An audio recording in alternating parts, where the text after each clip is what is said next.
do I really want to spend my precious time and energy showing up every day in this kind of toxic work environment? Yes. Because, nobody needs it. Nobody needs it, right, Greg? Hi, everyone. This is Comfort and Growth, the podcast for people who are passionate about personal growth and productivity.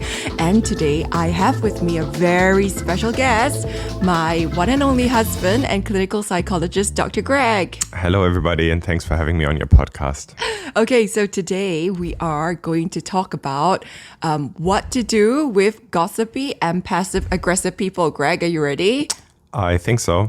Okay, but before we get into that, this weekend on AMA, I hold a regular Ask Me Anything session on Instagram.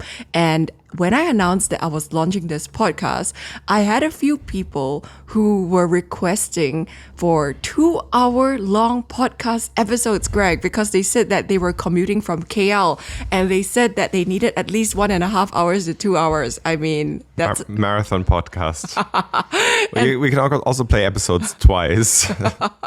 Yeah, I'm not sure about this, so I said we'll do a Dover Canal Gimmo length podcast. I think KL podcast is a little bit far. Ambitious. Ambitious, and I don't want any of you guys falling asleep, all right? So with having said that, let's get into the podcast today. So Greg, today we are covering the topic of how to deal with people at work who are gossiping about you. And I always remember that our friend Volker, our German psychologist friend Volker, said to me that gossip is just human grooming behavior. Why do people gossip, Greg? Well, many reasons, probably. But of course, it serves a function to connect. When we talk about other people, it helps us to release some kind of frustration that we might experience, or we can simply exchange stories. Stories are very powerful ways of connecting to others. So it serves a bonding function. Yeah, absolutely.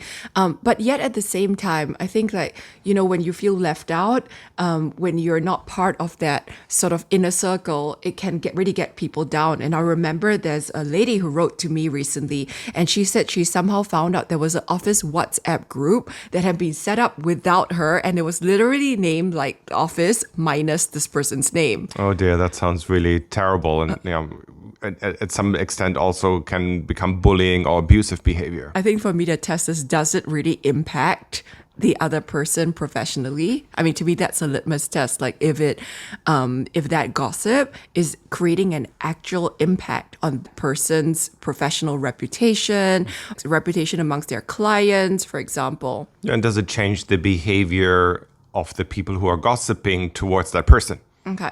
I think there's something really interesting about gossip, though, which is when I was younger, I thought more about what people thought about me. I worried more, I cared more.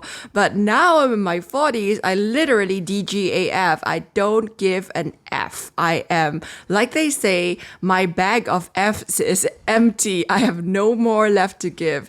How about you, Greg? Do you find that you care less about what people think these days, or you never actually cared in the first place? I think there's a big individual difference how sensitive people are to what other people think and say about you. Some people are quite sensitive, and even a perceived negative comment or a sly look might be very hurtful for those people. But for others, first of all, they don't even think about what others say about them, or they don't take it so personally. Yeah, I think it's like, I always call it like the thin skin, thick skin kind of spectrum. And yeah, I think you're absolutely right. Like sometimes my coaching clients will come to me and they're like, oh, this person looked at me a weird way, or on the way to the toilet, in the corridor, I passed by this person and I look at them, but they didn't say hi. And I'm like, and then crickets, because to me, it wouldn't really be a big deal, but to them, it's like the end of the world, right? Yeah, absolutely. So we make so many assumptions about how others think and feel about us. And a lot of them are tinted with our, past experience and with our mood at that moment already. So if we're feeling a bit down about ourselves, a bit anxious, we interpret other people's behavior in a negative way. Okay, so you're saying for example, if I had a bad day if I'm going through a really grumpy, time, and then I happen to walk past my colleague in the corridor and she gave me a sort of like neutral or slash slightly sus look, because I'm already in that bad mood, I will like take that and I will like amplify that. Absolutely, absolutely. We're constantly impacted by our current state of mind and mood and what's happening around us. So if everything is going quite smoothly, then we're also automatically more resilient and we make less negative assumptions. Yeah, but when I think about people who are so-called thin-skinned, right? Oftentimes, at least my theory lah, you can tell me whether I'm true or not, is that, when they were young, probably they had some sort of life experiences that really hurt them, and they were not rewarded for being thick-skinned. So for example, for me, if I think back, why I became, inverted commas, thick-skinned. I wasn't kind of born, part of it is nature, but part of it is also that I think that when I was cheeky, when I tried to push back, or when I said, you know what, heck care, I'm not going to whatever, life actually rewarded me for that strategy. Whereas I think for thin-skinned people, it's like maybe sometime when they were young, they actually tried being thick-skinned and they tried like being assertive, or they tried, kind of fighting for themselves or standing up to people. And then it just didn't get the results that they expected. Do you think so, Greg? Yeah, that could be the case, but also that in general they may have experienced more traumatic experience, more negative comments when they were young already, so that made them more sensitive to later criticism or difficult situations. Okay, but I want to get back to this question about gossipy people, okay? So like if you are in a workplace with gossipy and passive-aggressive people, like what are some strategies that you can put in place to inoculate yourself against these energy vampires? There's no easy solution, but of course, if it's an observable, real behavior that you're witnessing, it's really important to address it there and then. So give that person some kind of feedback and approach them, have a conversation about what's acceptable and professional and what isn't. And if that doesn't get resolved between you and the other person, it's obviously also totally okay to involve your line manager or HR if it becomes a big issue. Yeah, I always think in these situations, the test is how can you quantify the impact of that behavior? So for instance, if the gossip has created, for example, has spread to a client and somebody external has heard about this gossip, is definitely impacting your ability to do business. In that case, it would be very clear cut. I would go to my line manager or even to HR, and I would say like, look, recently, there has been this sort of behavior and, the impact it's created.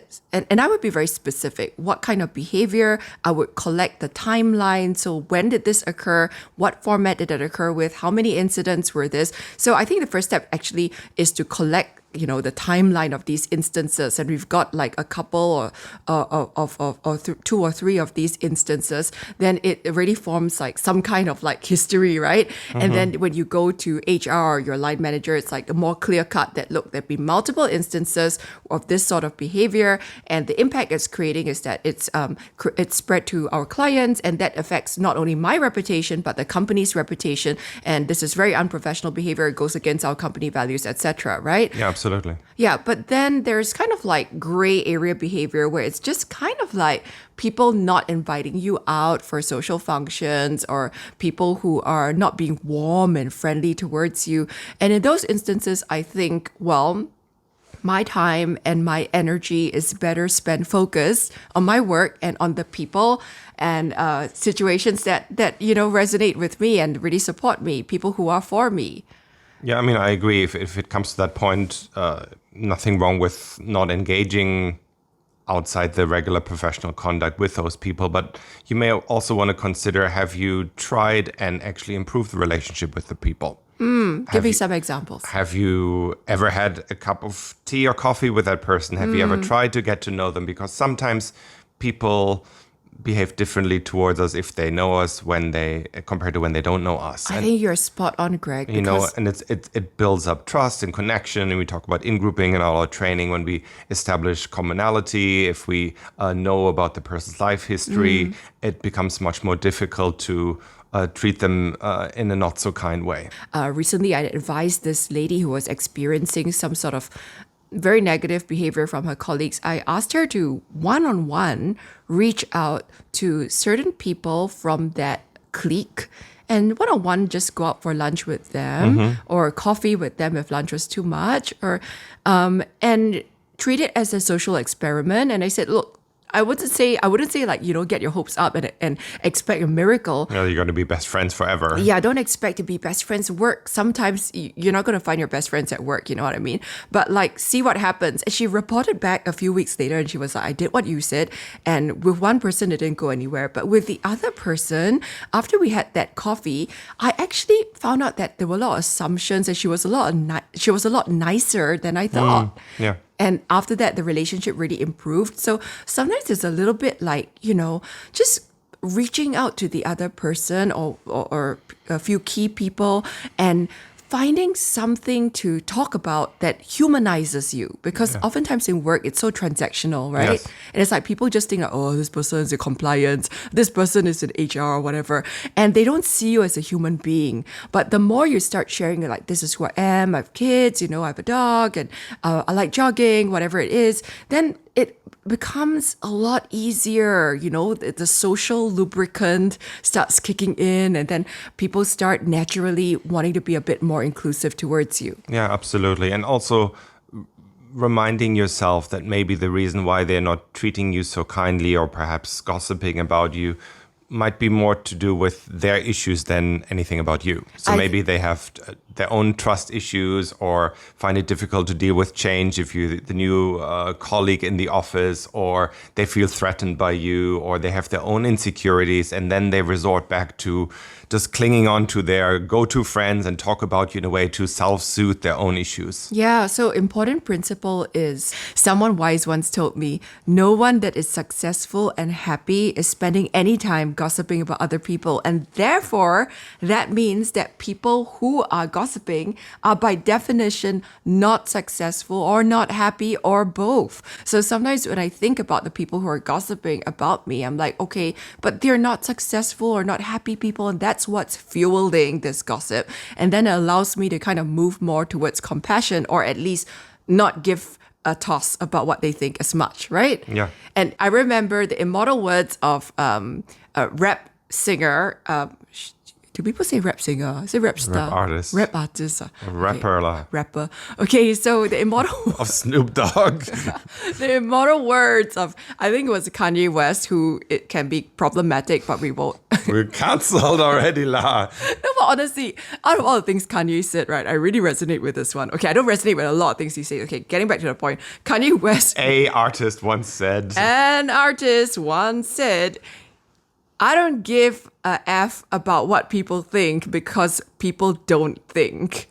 And I think of that all the time, right? Why are we spending so much time giving a toss about what people think? Most people actually spend very little time thinking about you in a way that's meaningful. Do you know what I mean? yes. But I mean that in the best possible way. People might say little things like, oh, Crystal is so like whatever, or Crystal talks too much, or Crystal whatever. But honestly, they don't spend a lot of time thinking about you. They might make little throwaway comments, but why are we actually recreating this sort of toxicity in our body? It doesn't make any sense, right? Yeah, absolutely. And then that you are ruminating or thinking so much about it outside of work, before you fall asleep, first thing in the morning, and you're giving it so much power. And the more you think of it, the more you're hardwiring it into your brain. And as you said, creating this whole anxiety response. And you're the person that's suffering when they are leading their own life thinking about somebody else. You know what? It reminds me of that very famous second dart concept from mindfulness, right? So there's this story. Imagine you're walking through a forest one day, and then out of nowhere, an arrow comes towards you and pierces you in your side. And ouch, you're hurt. There's one arrow in your side. But imagine you take out your own bow and you shoot a second arrow into yourself, right next to the first arrow. And you might be thinking, this is ridiculous. You already got hurt by the first arrow. So why would you take out your bow and arrow and shoot yourself a second time? But that is actually what us humans do. It's like somebody causes us an initial hurt, right? Say something mean. And then what we do is that we shoot a second and a third arrow into our sides by replaying that mean comment over and over ourselves in our minds. And that means that, instead of one arrow, we end up with 50 or even like 100 arrows. And most of those arrows are self-shot, self-created. Yeah, not only repeating what the other person may have said, it's like actually believing it's like, oh, I must be a boring person, or I'm a poor performer, or my presentations suck, and actually fueling these self-doubts and insecurities about yourself. Absolutely. So I guess the very important step is, if the damage is already done, put down the bow, put down the arrow, don't shoot more darts into yourself, right? So I think another important principle is also not everything deserves a response. Absolutely. If you can ignore it, don't fuel the fire. And to me, I think of it as like conserving collagen and also conserving energy. There's this Chinese saying like, 别浪费口水, which means like don't waste your saliva, right? Sometimes when people are being idiotic or just mean-spirited, like sometimes the best response is no response. So you think about the classiest people that I know, the most respected people, it's like somebody makes a mean comment and they just literally let it hang in the air and just drop. Like they don't care. They don't want to deal with it. It's like somebody throwing a piece of shit, right? Why do you want to catch that shit? You don't, right? You just want to they're throwing the shit, just let the shit fall to the floor and ignore it. Yeah, it's a little bit like, with kids, the kind of negative attention that, reinforces bad behaviors. Is like if you don't show any negative reaction, if you don't rise to the teasing, the comments or whatever, actually it becomes quite boring for the person gossiping, and then they might move on to somebody else. Yeah, that's why you often advise the kids, right? When they're being bullied or something like that, you're like, okay, don't make yourself a satisfying target, right? Because like satisfying targets are people who react or in a way that's very satisfying to the bullies, right? Yeah, absolutely. Yeah. So we've talked about trying to establish a bond, number one, with certain people who are perhaps outgrouping you, taking them out for coffee, tea, whatever. And if that doesn't work, strategy number two, we've talked about also, realizing that oftentimes hurt people, right? Yeah. And those people who are gossiping are probably not happy and successful, and then kind of like using that as some kind of motivation so that you don't get too wrapped up in it. And the third strategy we talked about is really not responding, and also not getting into that cycle of playing it over and over in your mind and just kind of doing something else and surrounding yourself by people who are for you. Obviously, if it's impacting your behavior, it's important to give feedback as well, or escalate it to your manager or HR as well. Yes, absolutely. Okay, so fourth strategy actually is if this behavior is creating a significant professional impact, then it's giving feedback and it is going to your line manager or HR and talking about it, right? Okay, so let's talk about fifth strategy, passive-aggressive people. I feel like sometimes there are passive-aggressive people in the workplace, and passive-aggressive behavior is behavior which is not outwardly confrontational, but could be sarcastic behavior. It could be nonverbal behavior like eye rolling. So for example, it could be like when I'm saying something, this is important, this needs to get done, then my colleague rolls her eyes. That's passive-aggressive. Okay. Or for instance, I am making a comment about me wanting to work on a project and my colleague says, yeah, because you're always very excited to work with our boss, right? So that is kind of like a backhanded sort of snarky comment, right? So passive aggressive behavior is behavior where somebody's got something to say, but instead of being forthright and just saying what they think, they kind of couch it in a nonverbal or something that's disguised, right? In those instances, my philosophy, Greg, you can tell me what's yours, but my philosophy is always call it out, like nip it in the bud. And this philosophy came about because, when I was in investment banking, I was the only Asian very young, 20-year-old female, often in a room of all white males. And I very early on realized that the people who ended up being bullied were the people who let it go on and on and on and didn't nip it in the bud. So if somebody is eye rolling or somebody is saying something, like that, I would address it straight away. For example, I might say, "Sorry, Jack, I couldn't help but notice you seem to have something to say. Was there something that you wanted to say about this?" And oftentimes, you when you address it, they will just back off. Or if I say like, "I'm sorry, Lucy, can you repeat that? I didn't quite get that." And if you ask somebody to repeat something, oftentimes they'll just back down. So a lot of these, can you repeat that? Was there something that I'm missing? These kinds of very kind of in neutral and professional, but just kind of like I'm paying attention sort of statements gives other people a message that I'm paying attention. You don't mess with me. I am curious. I want to find out what you meant rather than I'm going to let that slide and be an easy target. What do you think? Yeah, I mean, I think, addressing it, giving feedback one-on-one. I mean, if it's done in a group setting, you may want to pull that person aside afterwards and say, "Hey, I noticed this is what seems to be happening in the last few meetings, or whenever I talk about whatever project, you do X, and it needs to be observable, it needs to be objective." The other person may or may not be aware of them doing it. There may be something more sinister behind it, or there may not be. So for you, your strategy is pulling them aside, not in public, but like getting them one-on-one and then giving feedback. Yeah. Okay. And seeing where that goes. Okay.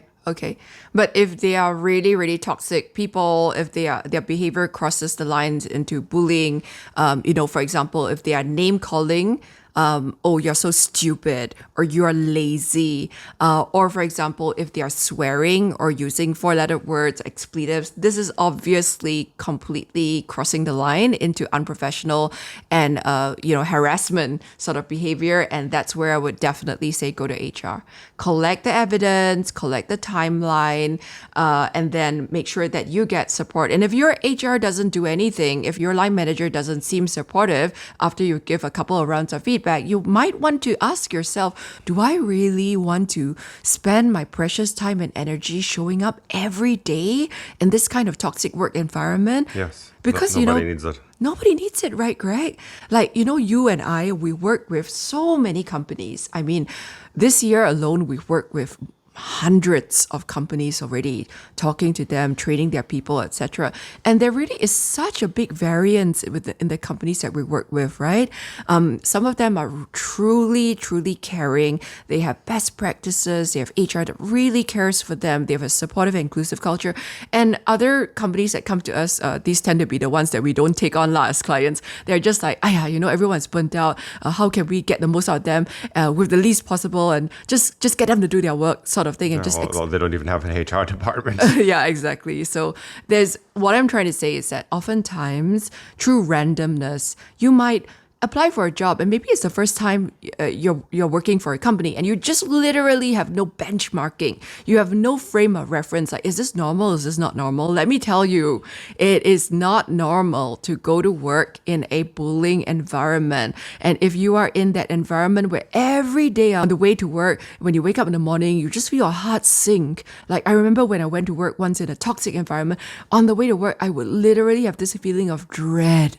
Like, my heart would sink. And that is a sure sign, my dear, that you do not need this. You need to start looking around. You need to start interviewing. You need to start speaking to headhunters. You need to start talking to your friends or contacts in a similar industry, and start benchmarking, collecting data points, trying to figure out what your various options are, because our lives are very precious and nobody needs it. Yeah, and also don't let it get to the point where you start believing the negative things that people are saying about you, or internalizing it, and then it becomes for some people even like a concern, or like nothing ever gonna change. You feel really helpless and hopeless, and then you end up being stuck in that toxic environment. Yeah, there are good workplaces out there.